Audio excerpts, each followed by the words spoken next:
Education budget చూసినట్లయితే 50,000 నుంచి 60,000 కోట్ల వరకు స్పెండ్ చేసినట్టుగా కనపడతా ఉంది కేంద్ర ప్రభుత్వం. ఏ రకంగా దాన్ని వినియోగించుకోబోతున్నారు అని అంటే ఏం చెప్తారు?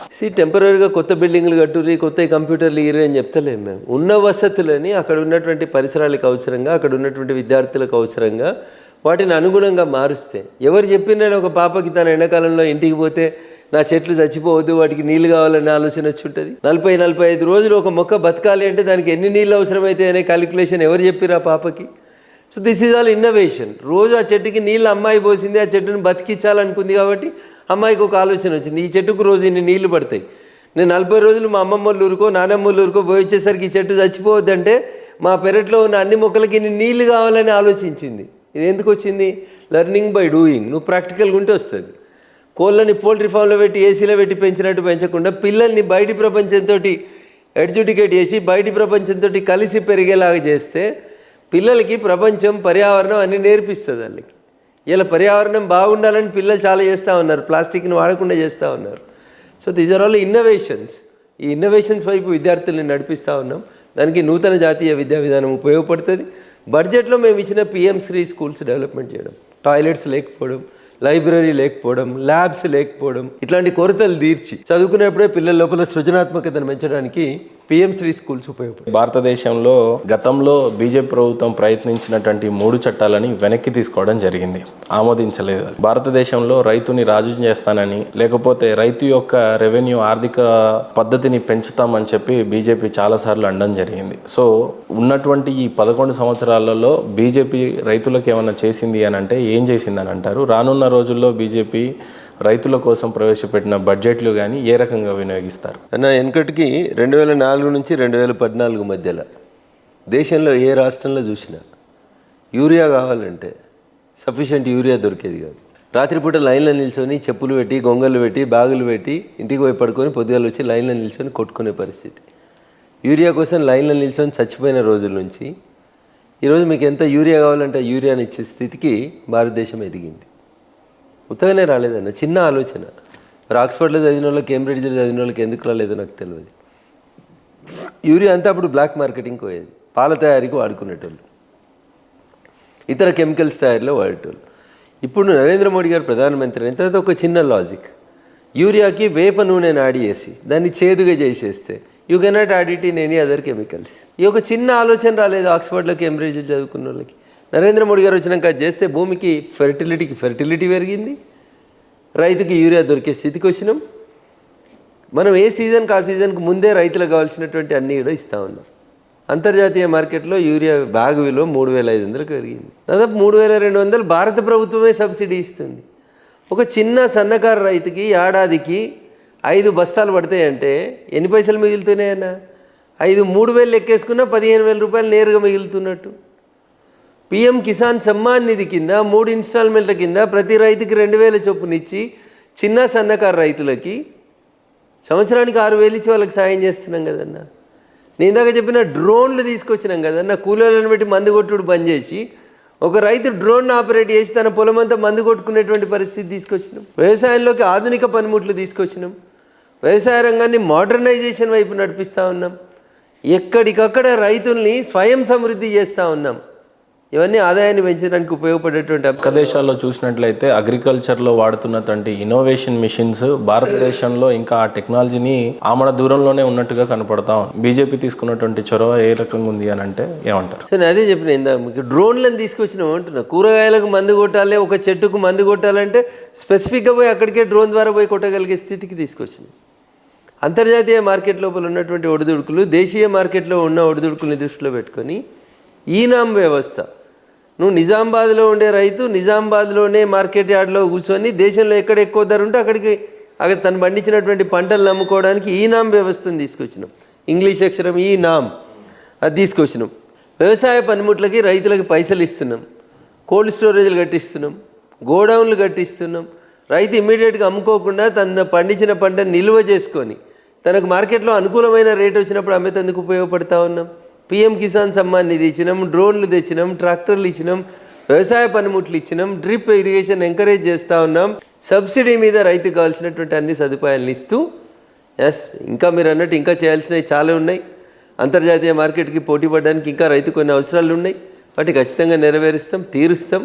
మీరు చెప్పినటువంటి చట్టాలని నరేంద్ర మోడీ గారే ఉపసంహరించిండ్రు, నరేంద్ర మోడీ గారి ప్రభుత్వమే ప్రవేశపెట్టింది, నరేంద్ర మోడీ గారి ప్రభుత్వమే విత్డ్రా చేసుకుంది. సందర్భం అది మీకు తెలిసినటువంటి అంశమే. కావాలని దాని మీద బురద జల్లినారు తప్ప ఇంకొకటి కాదు. ఏ దేశంకైనా గట్టి పిల్లర్లుగా ఉండేది ఏదన్నా ఉందంటే ఈజీ ఆఫ్ డూయింగ్ బిజినెస్ ఒకటి, స్టార్టప్ బిజినెస్ ఒకటి. ఆ ర్యాంక్లో చూసినట్లయితే భారతదేశంలో ఈజీ ఆఫ్ డూయింగ్ ఏ రకంగా ఉంది బిజినెస్ విషయంలో, స్టార్టప్ చేస్తున్నటువంటి యువతకి ఏ రకమైనటువంటి బడ్జెట్ ప్రవేశపెట్టి సపోర్ట్ చేస్తున్నారు, ఫ్యూచర్లో ఏ రకంగా స్టార్టప్ ఇండియా కానీ ఎంటర్ప్రెనర్స్కి కానీ బీజేపీ ఏ రకంగా సపోర్ట్ చేయబోతుంది అని అంటే మీరు ఏం చెప్తారు? ఇప్పుడు ఈజ్ ఆఫ్ డూయింగ్ బిజినెస్లో నరేంద్ర మోడీ గారు ప్రభుత్వం అధికారంలోకి వచ్చేసరికి భారతదేశం ప్రపంచ ర్యాంకులలో 132వ ర్యాంకులో ఉండే, ఈరోజు 63వ ర్యాంకు వచ్చింది. సో ఎంత గణనీయమైనటువంటి మార్పు వచ్చిందో మీరు ఒకసారి అర్థం చేసుకోవాలి. ఈ దేశంలో దళితులను ఉద్దేశించి దళితుల్ని పారిశ్రామికవేత్తల్ని చేసేందుకు డిక్కీ అని ఒక సంస్థ పనిచేస్తుంది. నరేంద్ర మోడీ గారు ప్రధానమంత్రి అయ్యే కంటే ముందు ఏ ప్రధానమంత్రి కూడా డిక్కీ ప్రోగ్రామ్కి ఫుల్ డే అటెండ్ కాలేదు. వచ్చి రిబ్బన్ కట్టేసి ప్రోగ్రామ్ ఆన్ అయిందని వెళ్ళిపోయేటోళ్ళు. కానీ ఒక దేశ ప్రధాని సాక్షాత్తు ఫుల్ డే కూర్చొని దళిత పారిశ్రామికవేత్తల ఆలోచన విధానం ఎట్లుంది, ఏం చేయాలనే దాని లోపల కూడా ఆయన ఇంటరాక్ట్ అయినాడు. So this is how we will concern. మా కన్సర్న్ ఇట్లా పేద ప్రజల కోసం ఉంటుంది. అందుకనే అది ఏ రంగం తీసుకున్నా కానీ నరేంద్ర మోడీ గారి నాయకత్వం లోపల చాలా స్పష్టంగా ప్రజలకి బెనిఫిట్ జరిగేందుకు మాత్రమే పనిచేసినాం తప్ప ఇంకొకటి కాదు.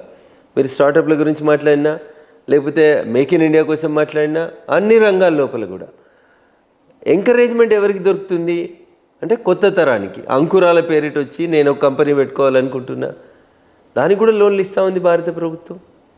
ప్రజలని తన కాళ్ళ మీద తను నిలబడేలా చేస్తూ ఉంది భారత ప్రభుత్వం. ప్రజల్ని పనుల వైపు మళ్లించేలాగా ఆలోచన చేస్తుంది భారత ప్రభుత్వం, నరేంద్ర మోడీ గారి నాయకత్వం. ఇంకెవరు కూడా ఈ దిశగా ఆలోచించలేదు. ఉచితాలు ఎట్లిద్దామా, ప్రజల్ని ఎట్లా సోమరిపోతులు చేద్దామా అని ఆలోచించినారు తప్ప మనం ఇచ్చే డబ్బుతోటి ప్రజలు ఎట్లా అభివృద్ధి చెందాలనే దిశగా ఆలోచిస్తుంది మా ప్రభుత్వమే.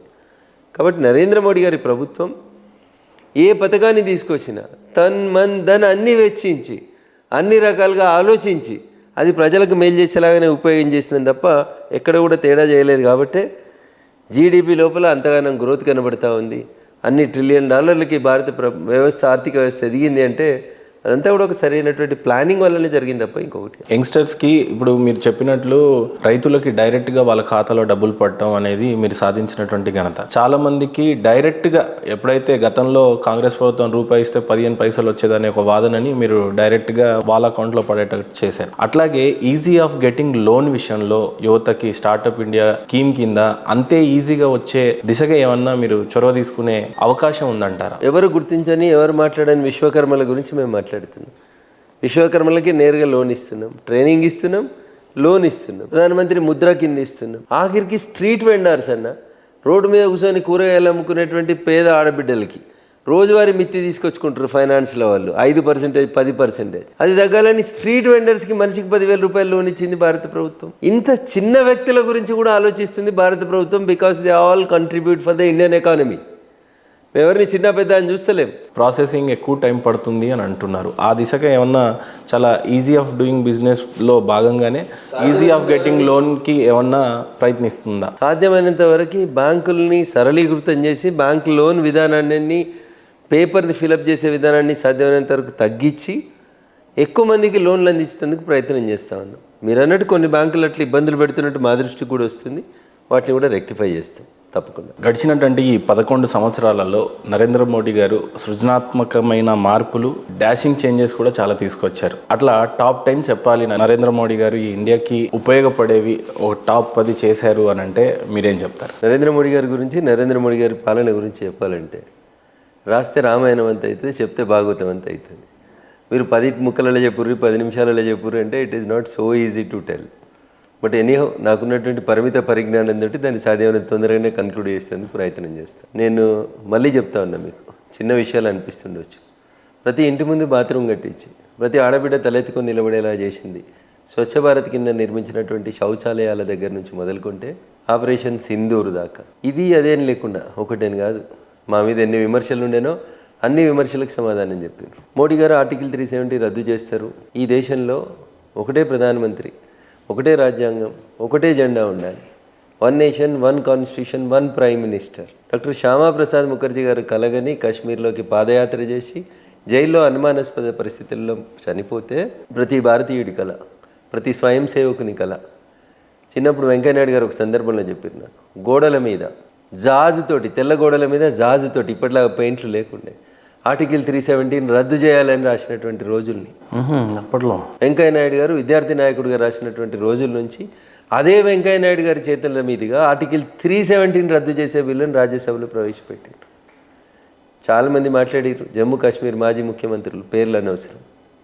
ఒక మోడీ కాదు, 100 మంది మోడీలు వస్తే కూడా ఆర్టికల్ 317 రద్దు చేయనీయం, జమ్మూ కాశ్మీర్ ఈ దేశంలో భూభాగం కలవదే అని చెప్పిండ్రు. ఒకడే మోడీ ఉన్నాడన్న, ఒక్కడే మోడీ ఉన్నాడు.